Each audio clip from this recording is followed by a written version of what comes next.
Louisiana Honey Island Swamp, Skinwalkers vs. The Deveraux Dynasty, a deadly Bayou reunion. Chapter 1. The invitation. The Louisiana sun, oppressive in its heat, beat down upon the grand Deveraux estate. Nestled deep within the verdant expanses of the Honey Island Swamp, the mansion was a relic of the past, all stone and ornate wood, looking more European castle than southern mansion. Birds chirped cheerfully, the symphony of cicadas was omnipresent, and the air was laden with a sticky sweetness, interrupted by the earthy tones of the swamp.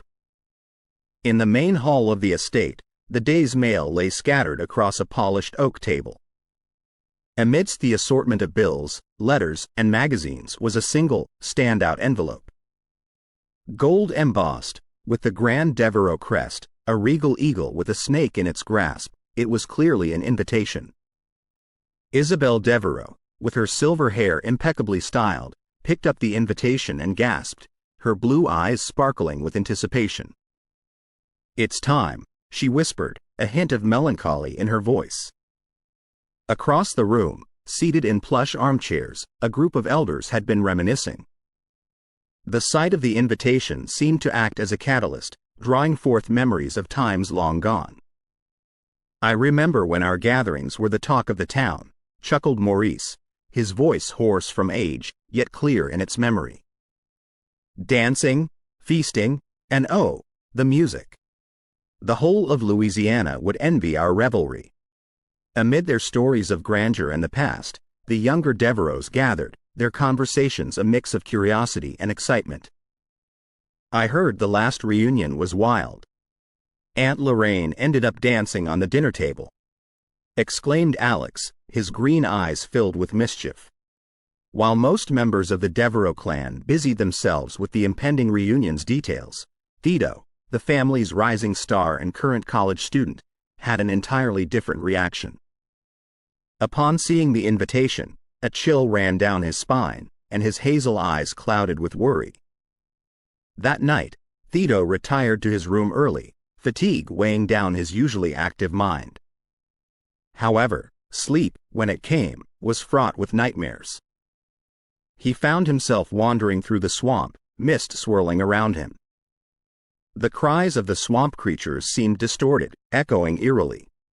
With every step, the water deepened, the mud grew stickier, threatening to pull him under.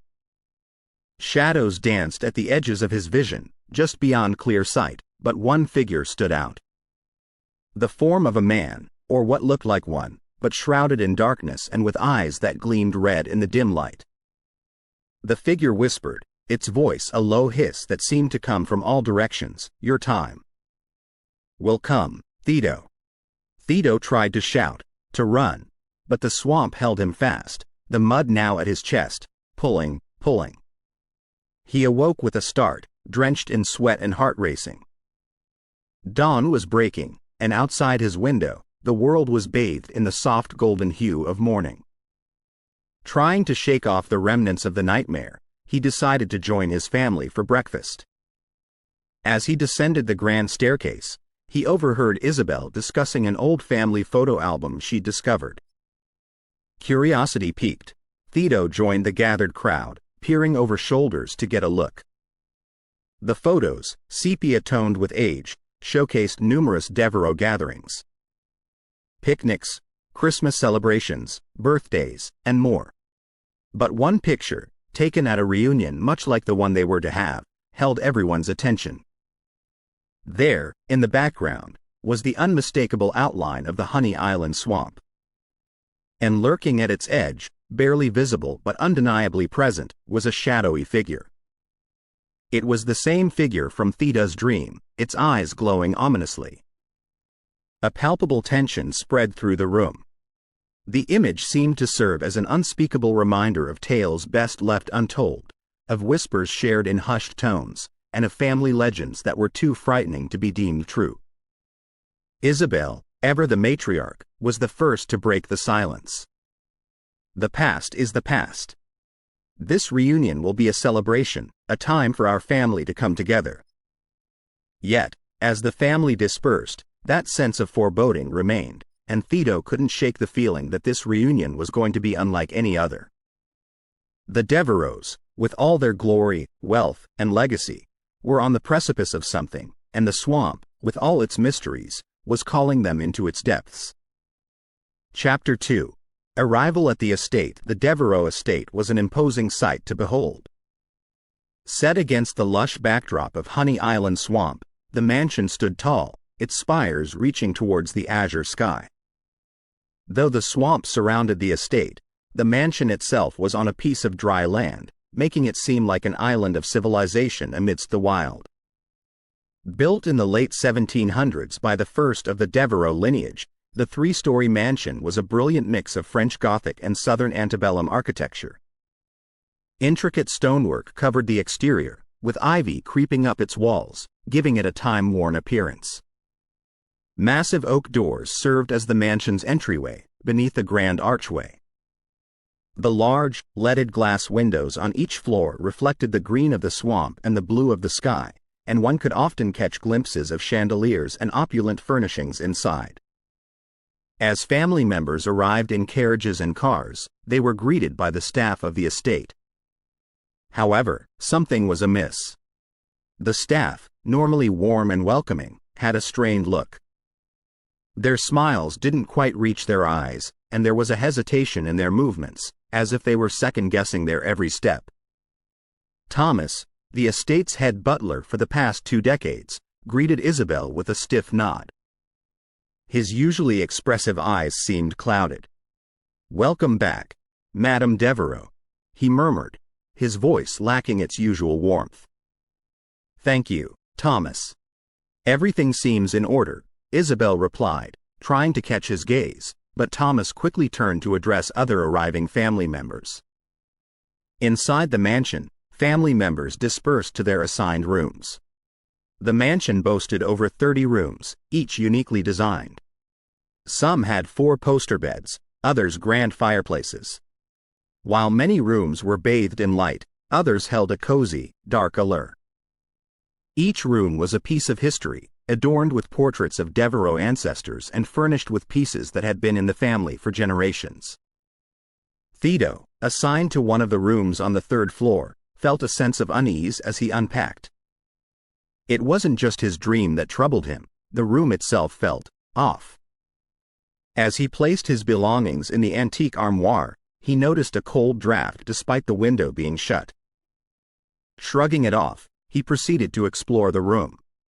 Elsewhere in the mansion, cousins Lila and Samuel were having their own experiences. Lila, upon entering her room, found a vase of fresh roses on her dresser. However, as she leaned in to smell them, the petals inexplicably withered and turned to dust. Samuel, on the other hand, heard faint whispers coming from behind the walls of his room, though he could never make out what was being said. The mansion was abuzz with whispers and exchanged glances, as more and more family members shared tales of strange occurrences.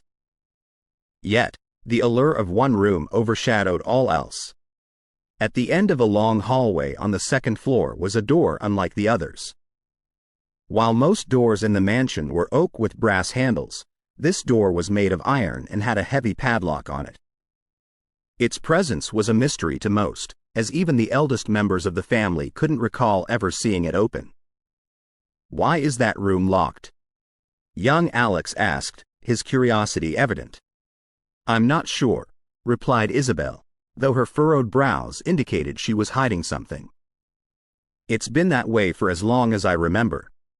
The locked room became the talk of the family, with theories ranging from it being a storage room for precious family heirlooms to it hiding dark family secrets. As night fell, the mansion was enveloped in a blanket of darkness, the only light coming from the occasional room and the chandeliers in the main hall. The sounds of the swamp grew louder, with the croaking of frogs and the chirping of crickets echoing in the distance. It was then, in the stillness of the night, that faint cries began to permeate the air. At first, they were easy to dismiss. "Probably just swamp animals," murmured Maurice, trying to ease the nerves of his wife, Clara. But as the night wore on, the cries grew more distinct, more human. A soft wailing, echoing through the mansion's stone corridors, making it difficult to pinpoint its origin. Isabel, lying in bed, clutched her blanket tightly. She had heard those cries before, long ago. Memories of past reunions, of whispered tales of the swamp and its creatures, came flooding back. With a deep breath, she tried to convince herself that it was just her imagination, that the tales of skinwalkers were just that, tales. But deep down, as the wails continued to echo, she couldn't shake off the feeling that the Deveraux family wasn't alone in the mansion that night. And that the events of the reunion were only just beginning. Chapter 3. Family Secrets. As dawn began to break, the sprawling estate was quiet save for the distant calls of birds from the swamp. The Deveraux family members congregated in the mansion's vast dining hall, the long mahogany table laid out with a sumptuous breakfast spread. Yet, the atmosphere was far from relaxed. The unease from the previous night's events lingered, and in hushed voices, members exchanged accounts of their eerie experiences. Amid the murmurs, the elders of the family, particularly Aunt Eleanor and Uncle Bernard, exchanged wary glances. Sensing the tension, Isabel decided to address the gathering. "Family," she began, her voice filled with gravitas, "I believe it's time we talked about our estate's history." As the room quieted down, Eleanor, the family matriarch, stood. Age had bent her slightly, but her spirit was indomitable. She cleared her throat. "Many of you are familiar with the tales of this mansion, built by our ancestor, Sir Reginald Deveraux. But there are aspects of our history not often shared, saved for times when understanding our past becomes necessary." With the room hanging onto her every word, Eleanor continued. "Sir Reginald, as you know, was a pioneer. But, in his ambition to lay claim to this part of the bayou, he made many enemies. Not just among men, but also with other entities." Her gaze darted briefly towards the swamp outside. "Other entities?" Samuel queried, a mocking tone in his voice. Ignoring him, Bernard took over. "There have always been whispers of a family curse. Every few generations, when the Deveraux clan gathers, strange occurrences unfold. Some say these events are warnings, others claim they're manifestations of the curse itself."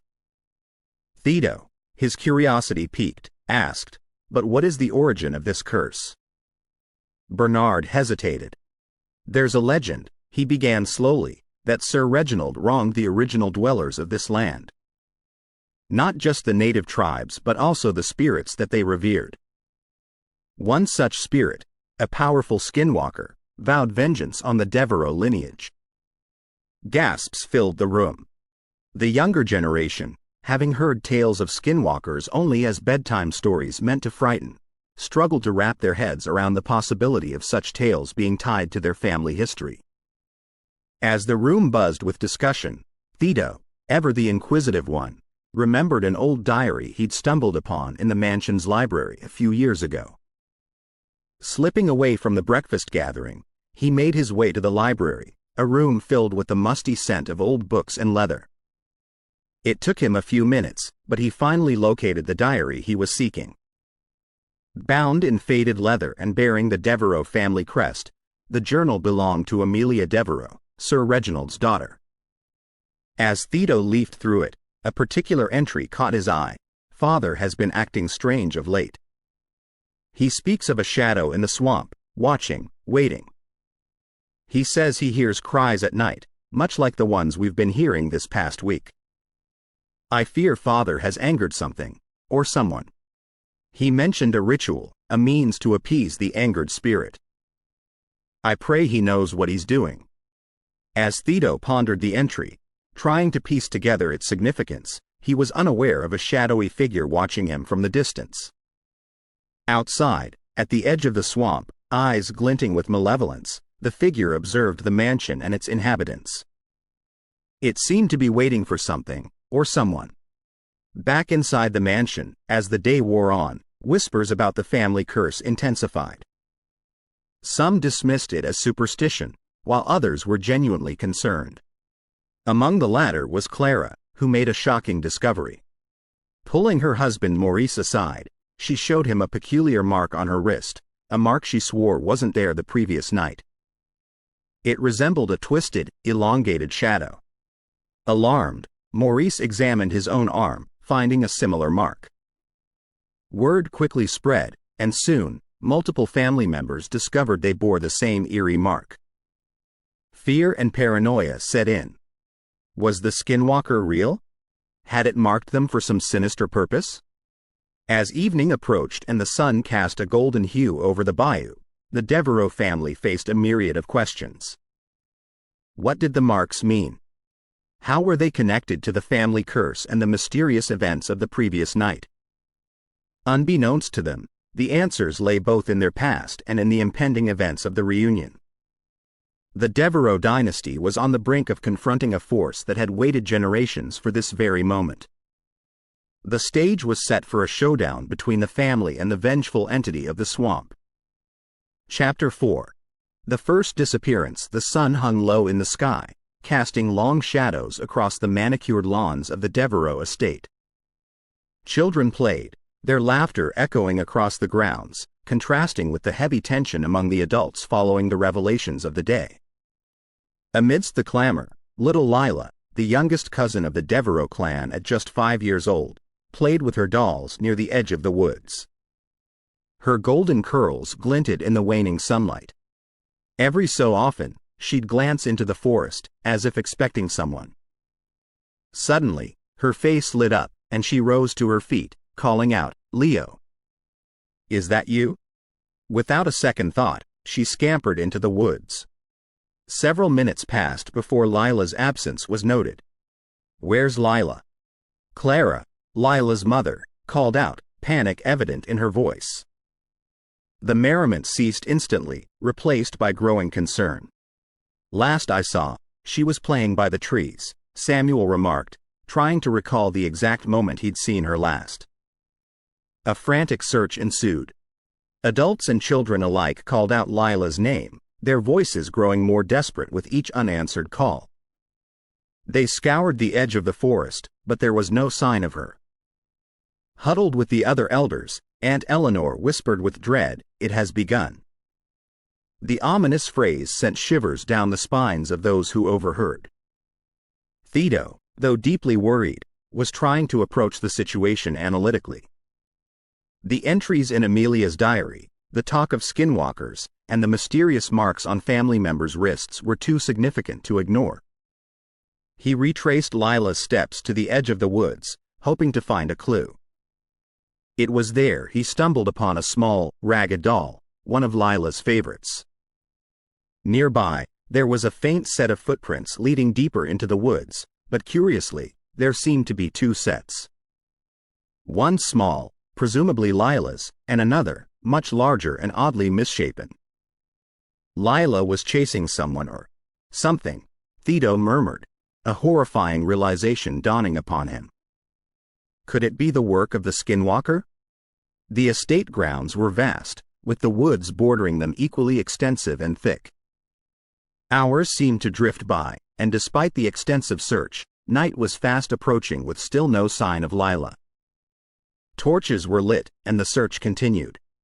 Suddenly, piercing the quiet, another cry echoed from a different direction, the old boathouse by the swamp. The heart-wrenching scream was recognizable as Serena, a young aunt in her 20s. Several family members, led by Thedo, rushed to the boathouse. They found the door ajar, a single lantern casting eerie shadows inside. But Serena was nowhere to be found. All that remained was her scarf, floating by the edge of the water, moving slowly with the tide. Despair gripped the family. 2 disappearances in a single evening. The elders, recalling the patterns of past gatherings, dreaded what might come next. Whispers of the curse grew louder, the fear more palpable. Thedo, driven by a mix of concern and his thirst for knowledge, decided to delve deeper into Amelia's diary. Perhaps it held more clues. With Maurice and Clara by his side, they retreated to the library. The diary revealed more about the rumored appeasement ritual Sir Reginald had considered. Amelia detailed ingredients for a protective potion, mentioning herbs found deep within the bayou and a moonlit incantation. She noted her skepticism but wrote of her father's firm belief in its efficacy. Clutching at any semblance of hope, the trio decided to try replicating the potion. But with night already upon them and the bayou's inherent dangers, it would be no easy task. As the Deveraux family confronted their darkest fears, the swamp seemed to come alive. The trees whispered secrets, and the water mirrored the shimmering moon, hiding beneath its surface the mysteries of the past and the horrors yet to come. The stage was set for the next act in the deadly dance between the Deveraux Dynasty and the lurking entity seeking its revenge. Chapter 5.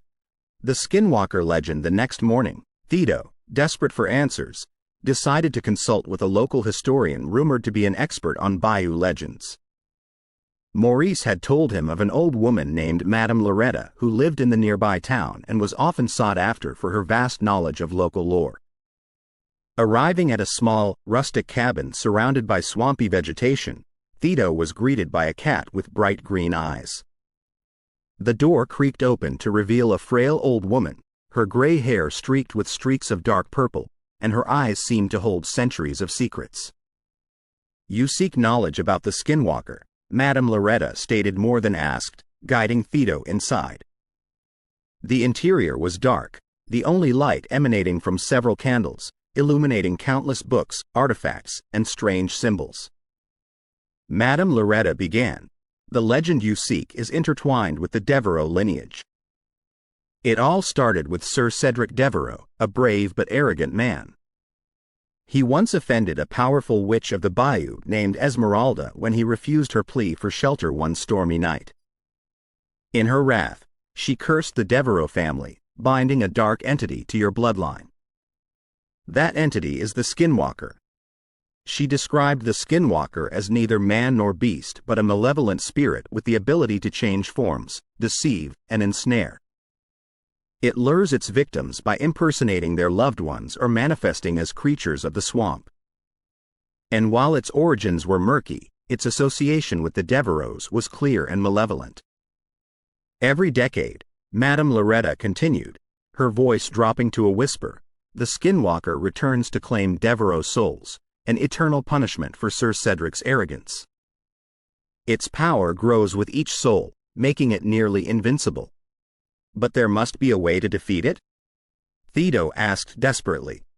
Madame Loretta paused, studying him intently. "There might be a way, but it comes with great risk." She pulled out a worn-out book from a dusty shelf, its cover embossed with symbols. "This is the Book of Bayou Secrets. There's a ritual, known to a few, that can potentially trap the Skinwalker. But remember, the Skinwalker is cunning. It knows when it's being hunted." Skimming the book, Theodore found the details of the ritual. A circle made of salt and bayou herbs, an incantation spoken under a new moon, and a pure-hearted Deveraux to lead the ritual. The final element was unsettling, a willing sacrifice. Seeing his reaction, Madame Loretta added, "The Skinwalker thrives on souls. Offering it a soul willingly might satiate it, breaking the cycle and setting the Deveraux family free. But it's a grave choice." Before leaving, Theodore asked, "Why does it come after the young and vulnerable first?" Madame Loretta sighed, "It's the purity of their souls. The Skinwalker gets stronger with each pure soul it consumes." Equipped with newfound knowledge and the Book of Bayou Secrets, Theodore returned to the estate, the weight of the Deveraux legacy and the impending decision heavy on his shoulders. The solution was not easy. It involved potential sacrifice and the risk of further wrath if they failed. But the information also gave them hope, a fighting chance against the looming shadow of the Skinwalker. As Theodore shared his findings with the family, there was a mixture of fear, skepticism, and determination. But one thing was clear. They had to unite to confront this ancient evil. The next new moon was in 3 days, and the Deveraux family had little time to prepare. The final line of the ritual in the book haunted Theodore. To defeat darkness, light must be willingly extinguished. Chapter 6. Setting the trap. 3 days passed in a blur of preparation. Thedo, with the support of the younger generation, set about creating a plan based on the information from the Book of Bayou Secrets. The stakes were high, and time was running out. They gathered the necessary tools, symbols, and herbs listed in the ancient text, each laden with significance and potency. In the mansion's grand dining hall, under the watchful eyes of portraits depicting generations of Deveraux ancestors, the younger generation, clad in white robes adorned with Bayou symbols, gathered around a table strewn with candles, herbs, and a silver chalice filled with Bayou water. Thedo, as the pure-hearted Deveraux leading the ritual, took center stage. His hazel eyes held a mix of determination and fear as he explained the ritual one last time. "We have one shot at this," he said, his voice steady despite his racing heart. "The Skinwalker is cunning and powerful. But if we can draw it into the circle and complete the ritual, we might break the cycle." Symbols were etched onto the floor with Bayou mud, creating a protective circle. Candles were lit at each point, and the air filled with the scent of herbs, their potent fragrances mingling with the heavy atmosphere. As night fell, Thedo took his place within the circle. His heart pounded as he whispered the incantation from the Book of Bayou Secrets, words that seemed to vibrate with ancient power. The others, watching from outside the circle, held their breath, their faces tense with anticipation. Time seemed to stretch as the ritual continued. The moon, full and pale, cast an eerie light through the dining hall's windows, and the mansion itself seemed to hold its breath, waiting to see if the Deveraux could defy their cursed fate. And then, a faint rustling sound. The candles flickered, casting dancing shadows on the walls. The air grew colder, and the room felt charged with electricity. The atmosphere crackled with an unnatural energy. It was then that they heard it, a soft, eerie hum, like a melody played on an otherworldly instrument. It echoed through the hall, growing louder and more haunting with each passing moment. Theda's heart raced as he felt a presence, unseen but unmistakable, drawing nearer. As the humming reached its crescendo, the room seemed to warp and distort. Shadows lengthened and writhed, coalescing into a form. At the edge of the protective circle, a shape emerged, the Skinwalker. It was a grotesque blend of human and beast, its features shifting and changing, as if it couldn't decide on a single form. Its eyes, gleaming red like smoldering embers, locked onto Thedo within the circle, and it let out a chilling, inhuman screech. Fear gripped the onlookers, but they held their positions, knowing that any misstep could ruin the delicate balance of the ritual. With each step the Skinwalker took toward Thedo, the protective circle seemed to pulse with renewed energy, pushing back against the malevolent force. Thedo recited the final words of the incantation, his voice unwavering, and the symbols etched into the floor began to glow with a soft, ethereal light. The Skinwalker, realizing it was trapped, lashed out with its twisted limbs, clawing at the barrier of the circle, but an invisible force held it back. Outside the circle, the Deveraux family watched in awe and terror as the ritual reached its climax. The room trembled with power, and the mansion itself seemed to respond, as if nature itself were holding its breath. And then, with a blinding flash of light, the ritual was complete. The Skinwalker let out one final, anguished howl before it disintegrated into a cloud of smoke, dissipating into nothingness. The protective circle, its purpose fulfilled, began to fade, and the candles extinguished themselves. The room was silent once more, but the tension remained palpable. Thedo, his robes covered in mud, slowly stood, his legs trembling with exhaustion. The Deveraux family had successfully trapped the Skinwalker, but the battle was far from over. As the younger generation emerged from the dining hall, they exchanged weary glances. The Skinwalker was vanquished, at least for now, but they knew that its malevolent spirit still lingered in the bayou, waiting for the next opportunity to strike. Thedo, his voice laced with determination, addressed his family. "We've bought ourselves some time, but the curse is not broken. We must remain vigilant and continue to search for a permanent solution. The bayou holds many secrets, and we must uncover them to ensure the safety of our family.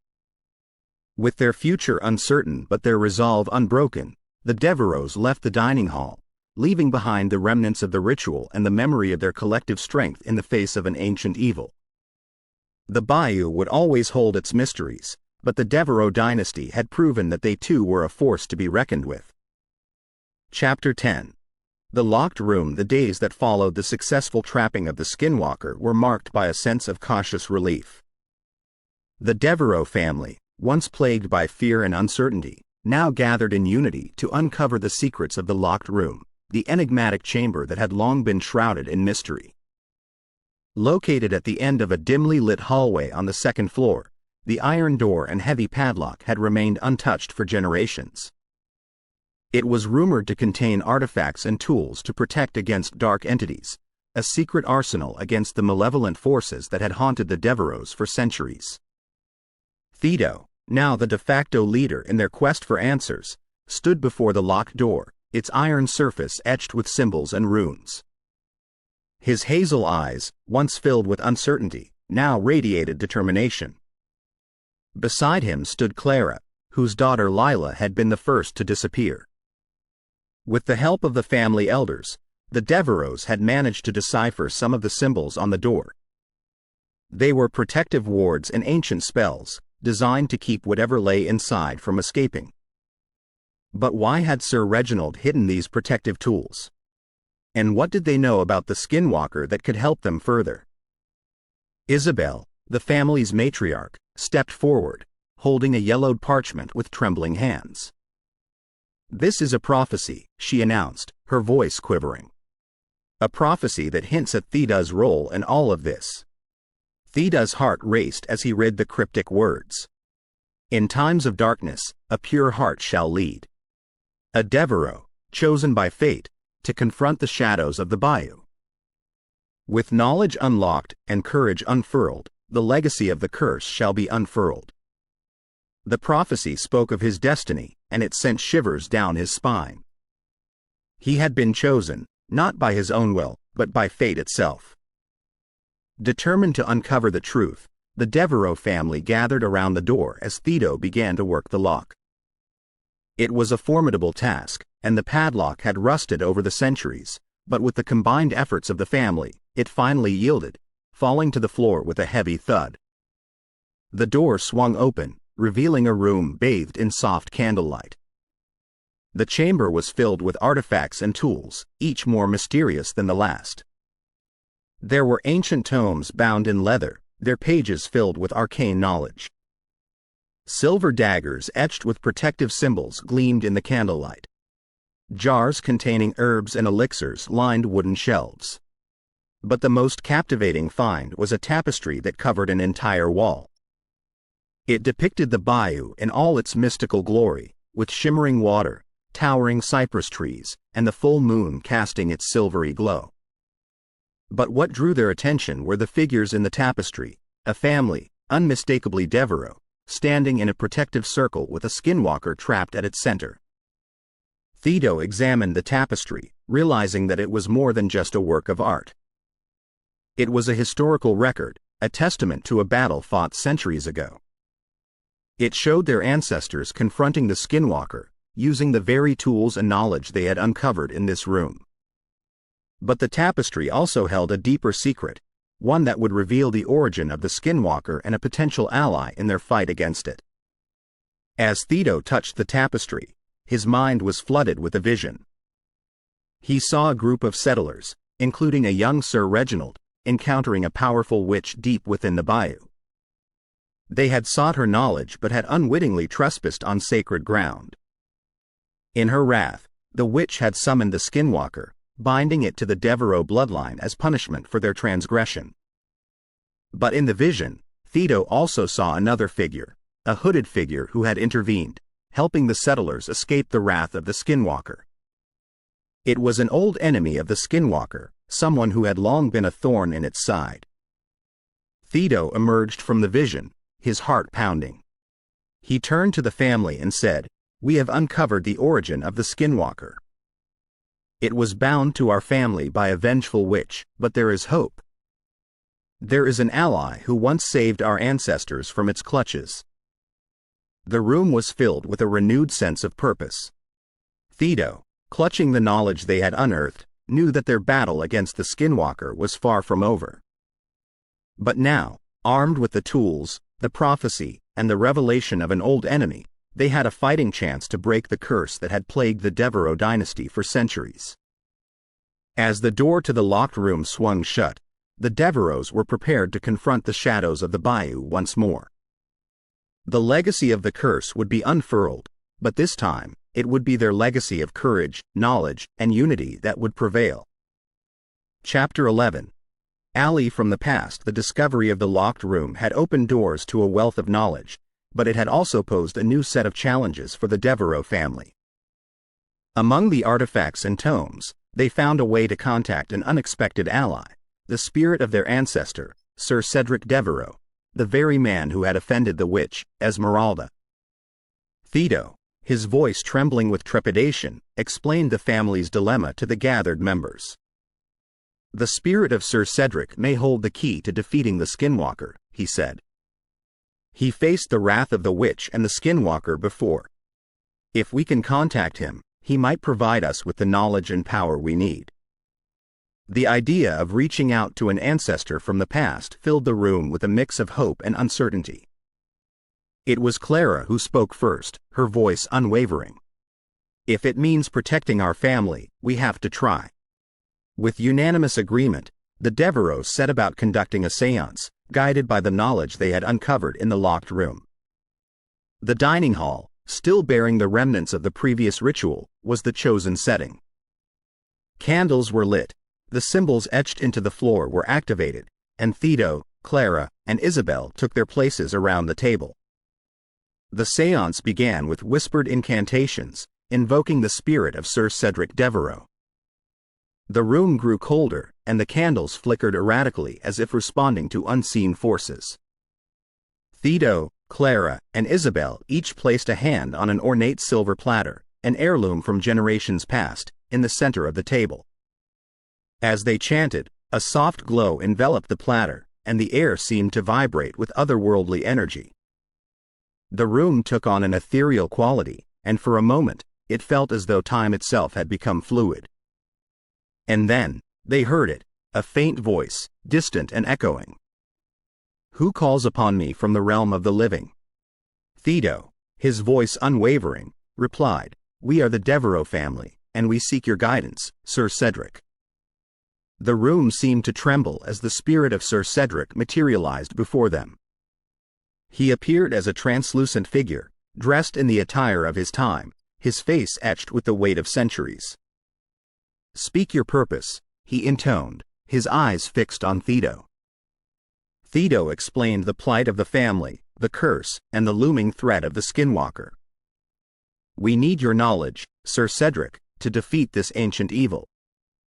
The spirit of Sir Cedric regarded them with a solemn nod. "The witch Esmeralda sought revenge for my transgression.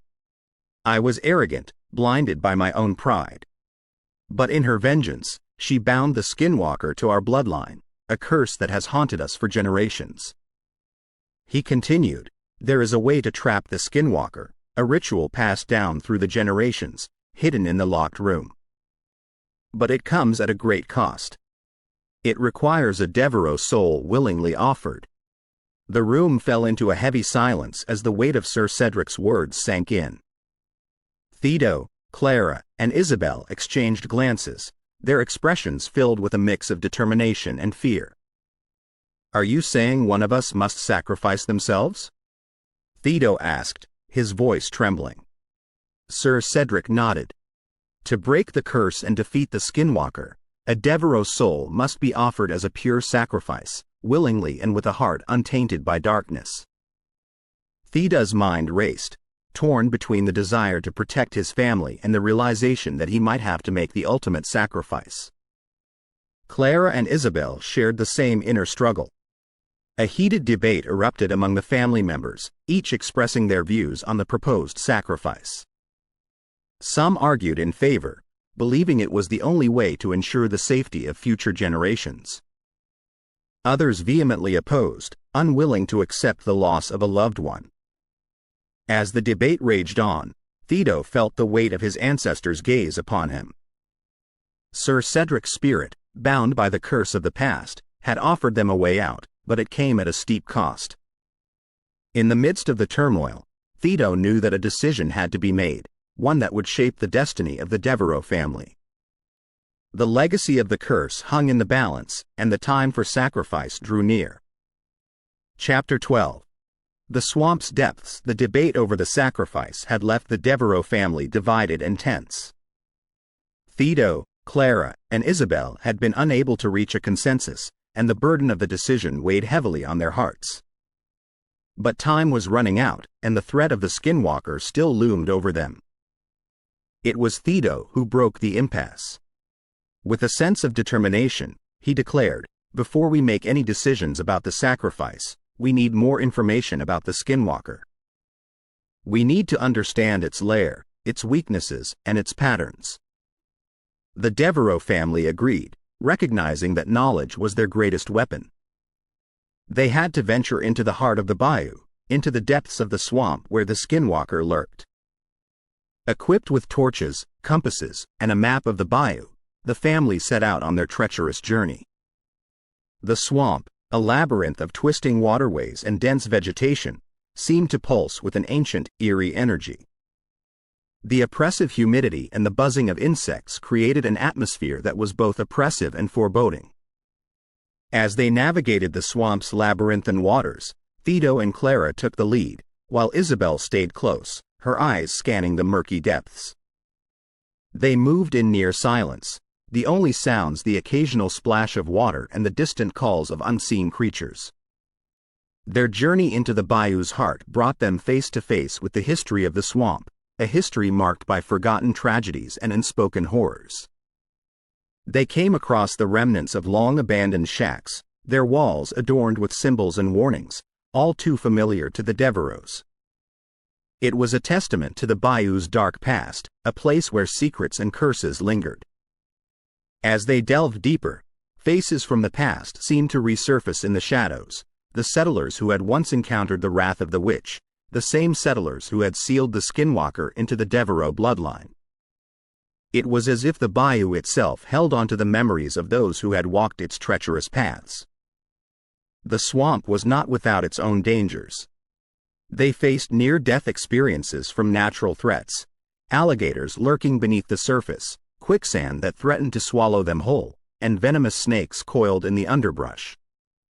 The bayou was a merciless adversary, a place where survival required skill and determination. Yet, the Deveraux family pressed on, driven by their unwavering resolve to confront the Skinwalker and break the curse that had plagued them for centuries. They knew that they were getting closer to their goal, that hidden within the bayou's depths lay the key to defeating the ancient evil. It was during a particularly treacherous part of their journey that they stumbled upon a hidden cave, concealed behind a veil of dense vines and moss-covered rocks. Inside, the cave's walls were adorned with symbols and markings, reminiscent of the ones found in the locked room. It was as if the cave held the secrets of the Skinwalker's lair. As they explored the cave further, they found a set of ancient parchments, their contents faded with time but still legible. The parchments contained clues about the Skinwalker's patterns, its vulnerabilities, and the rituals that could be used to weaken it. Thedo, his eyes scanning the parchments, felt a glimmer of hope. They were one step closer to understanding the ancient enemy that had haunted their family for generations. The knowledge they had gained in the swamp's depths was a beacon of light in the darkness, a guide that would lead them to the final confrontation with the Skinwalker. But as they prepared to leave the cave and return to the estate, the Deveraux knew that their greatest challenge lay ahead, the decision about the sacrifice that could break the curse once and for all. The bayou held its secrets close, and the legacy of the Skinwalker would only be unraveled with the utmost sacrifice and courage. Chapter 13. Rescuing the lost inside the cave, hidden deep within the heart of the bayou. The Deveraux family members who had disappeared during the previous gatherings were found, but they were not as they remembered. Lined up in a trance, their eyes vacant and their movements sluggish, they seemed like mere shells of their former selves. Theda's heart sank as he recognized his missing cousins among them. Lila, Clara's daughter, stood among the entranced, her once vibrant eyes now dull and lifeless. It was a chilling sight, a testament to the power of the Skinwalker to ensnare its victims and bend them to its will. As the rescuers rushed to their loved ones' sides, trying to awaken them from their trance, a presence descended upon the cave. A shape-shifting, malevolent force coalesced from the shadows, taking on the forms of the entrapped family members, mocking their rescuers. Thedo, his voice firm, addressed the apparition. "You can no longer deceive us, Skinwalker. We know your tricks, and we will not be swayed." The Skinwalker, its eyes gleaming with malice, grinned in response. "You think you can defeat me, Deveraux? You are but insects before my power." What followed was an epic battle, a dance of shape-shifting and illusions that tested the resolve of the Deveraux family. The Skinwalker morphed into the very creatures of the bayou: crocodiles, snakes, and birds of prey, each form more menacing than the last. But the Deveraux had come prepared. Armed with the knowledge and tools they had discovered in the locked room, they held their ground. Silver daggers gleamed in the cave's dim light, and incantations from ancient tomes filled the air. Symbols etched into the cave's walls glowed with an ethereal light, forming a protective barrier that pushed back against the Skinwalker's malevolent presence. The battle raged on, a whirlwind of shifting forms and desperate confrontations. Illusions and reality intertwined, blurring the lines between the tangible and the ethereal. Thedo, his mind sharp with the knowledge of their adversary, led the charge, his determination unwavering. As the confrontation reached its climax, Thedo had a moment of insight. He saw through the Skinwalker's illusions, glimpsing a flicker of humanity buried beneath the malevolence. It was a fleeting glimpse, a reminder that the Skinwalker had once been a person, cursed by the witch's wrath. With newfound understanding, Thedo chanted an incantation from the ancient tomes, one that was meant to weaken the Skinwalker's grip. As the words left his lips, the Skinwalker let out a howl of anguish, its forms flickering and faltering. In that vulnerable moment, the Deveraux family struck with precision. Silver daggers pierced its form, and the protective circle closed in, sealing the malevolent spirit into a shimmering cage. The cave's walls trembled, and the very ground seemed to shake as the Skinwalker let out one final, mournful cry. And then, with a blinding flash of light, it was gone, leaving only a lingering sense of malevolence in its wake. Thedo, his chest heaving with exertion, approached the spot where the Skinwalker had vanished. The cage, now empty, held no trace of its presence. The battle was over, and the family members who had been entranced slowly began to awaken from their trance, their eyes regaining their spark of life. As the Deveraux family embraced their rescued loved ones, they knew that the curse had not been fully broken. The Skinwalker was gone, but its malevolent spirit still lingered in the bayou, waiting for the next opportunity to strike. But the Deveraux were undaunted. They had faced the ancient evil head-on, and they had emerged victorious. The legacy of the curse had been unraveled, and the bayou held no more secrets for them. As they made their way back to the estate, they did so with a sense of unity and purpose. Thedo, now a symbol of their strength and determination, knew that their fight was not yet over. The bayou would always hold its mysteries, but the Deveraux Dynasty had proven that they were a force to be reckoned with. With the Skinwalker defeated, their family's future looked brighter, and they would continue to protect their legacy for generations to come. Chapter 14. The Ultimate Sacrifice. Thedo stood at the heart of a profound realization. As the Deveraux family returned from the cave, their rescued loved ones in tow, he couldn't escape the fact that he might be the very sacrifice needed to break the curse and ensure the family's safety. The knowledge weighed heavily on him, but he was prepared to do whatever it took to protect his family and end the centuries-long torment of the Skinwalker. He couldn't allow any more Deveraux to fall victim to the malevolent spirit that had haunted their bloodline for generations. As the family gathered in the grand hall of the estate, tension hung in the air like a heavy fog. Thedo knew that he had to confront them with the grim truth. With a deep breath, he began, "I've come to a difficult decision. I believe that I might be the sacrifice needed to break the curse and defeat the Skinwalker." The room fell into stunned silence. Clara, Isabel, and the rest of the family exchanged anxious glances, their expressions a mix of disbelief and heartache. Clara, tears glistening in her eyes, spoke up first. "Thedo, we can't let you do this. You're too young, too full of life. We can't lose you." Thedo met her gaze, his own eyes filled with determination. "I know it's a heavy burden to bear, but I can't stand by and watch more of our family fall victim to the Skinwalker. If there's a chance to end this curse, I have to take it." Emotions ran high as the family grappled with Theda's decision. Theda's resolve was unwavering, but the thought of losing him tore at their hearts. As the family debated, Thedo outlined a plan. The ritual, discovered in the locked room and passed down through the generations, required a Deveraux soul willingly offered. The family members would play their part, channeling their love and support into the ritual to ensure its success. Theda's sacrifice would be the culmination of their efforts, the final step needed to weaken the Skinwalker's malevolent spirit and break the curse. It was a desperate plan, but it offered a glimmer of hope. With heavy hearts, they began the ritual. Thedo stood at the center, surrounded by his family, each member contributing their energy and love. The symbols etched into the floor glowed with an ethereal light, and the air seemed charged with power. As the ritual progressed, suspense filled the room. Thedo felt a deep connection to his family, their love and support enveloping him like a protective cocoon. The sense of unity and purpose was palpable, a testament to the strength of the Deveraux Dynasty. But just as the ritual reached its climax, an unexpected twist unfolded. The room trembled, and a familiar voice echoed through the hall.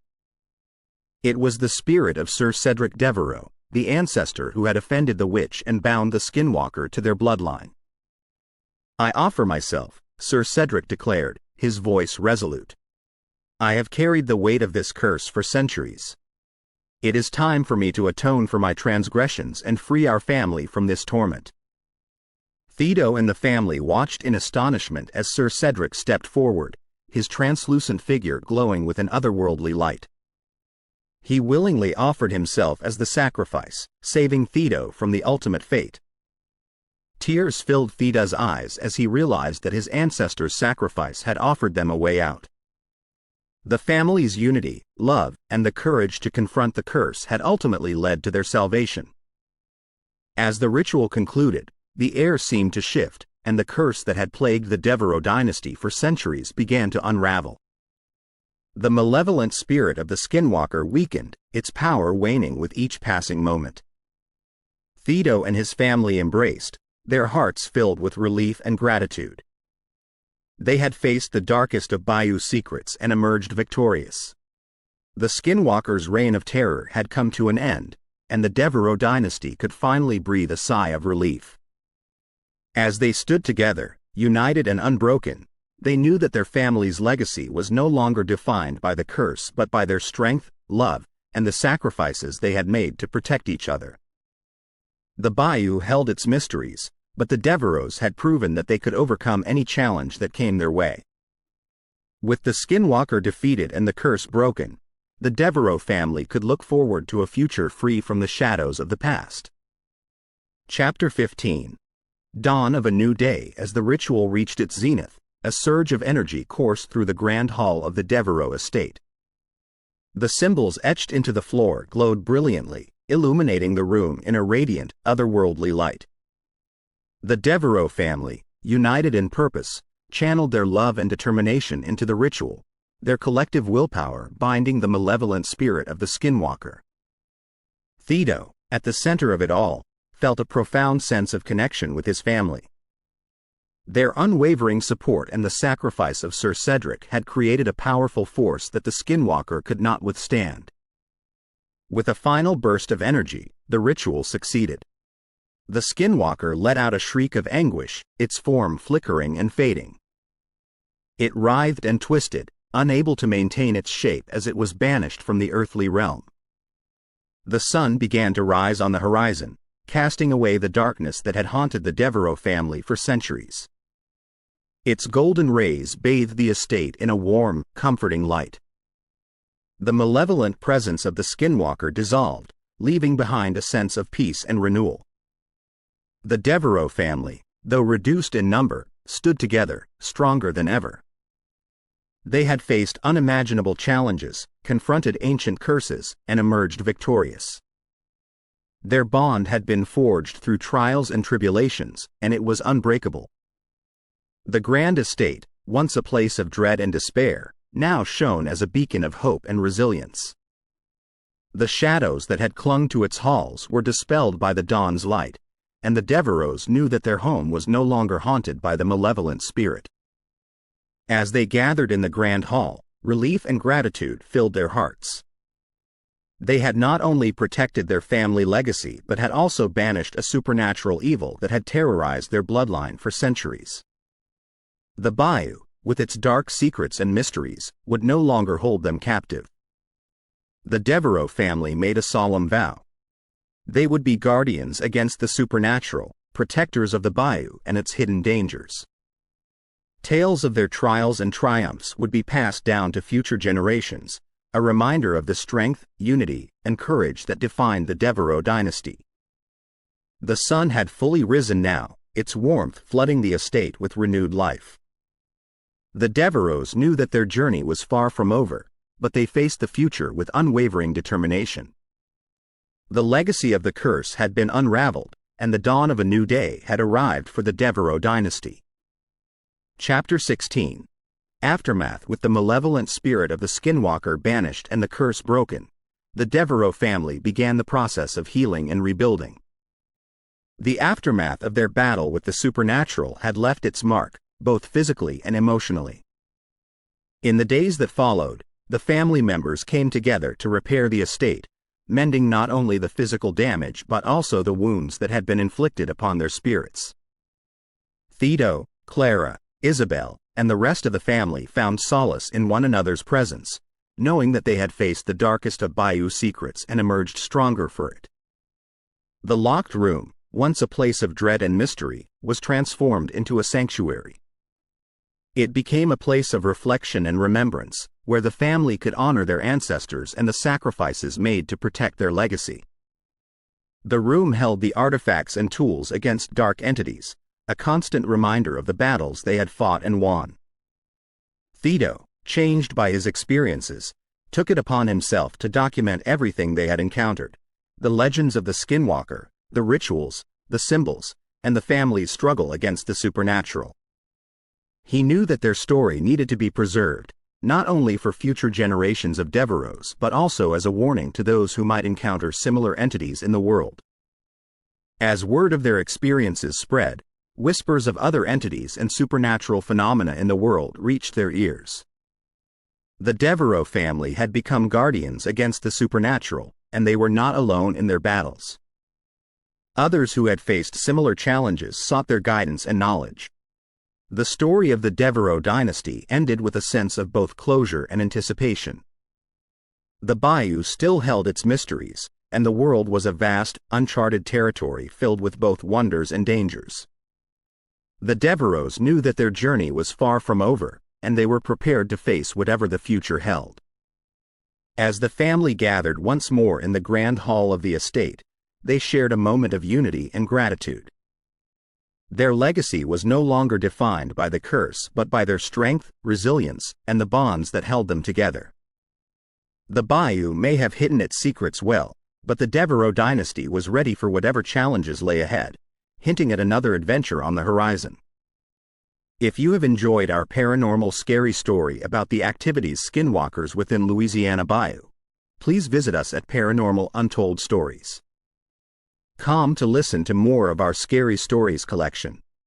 Paranormal Untold Stories encourages you to contact us if you have your own untold story that you would like our professionals team to put online as a scary story. Thank you. Please follow our YouTube channel, Paranormal Untold Stories, and encourage others to do the same. Paranormal Untold Stories.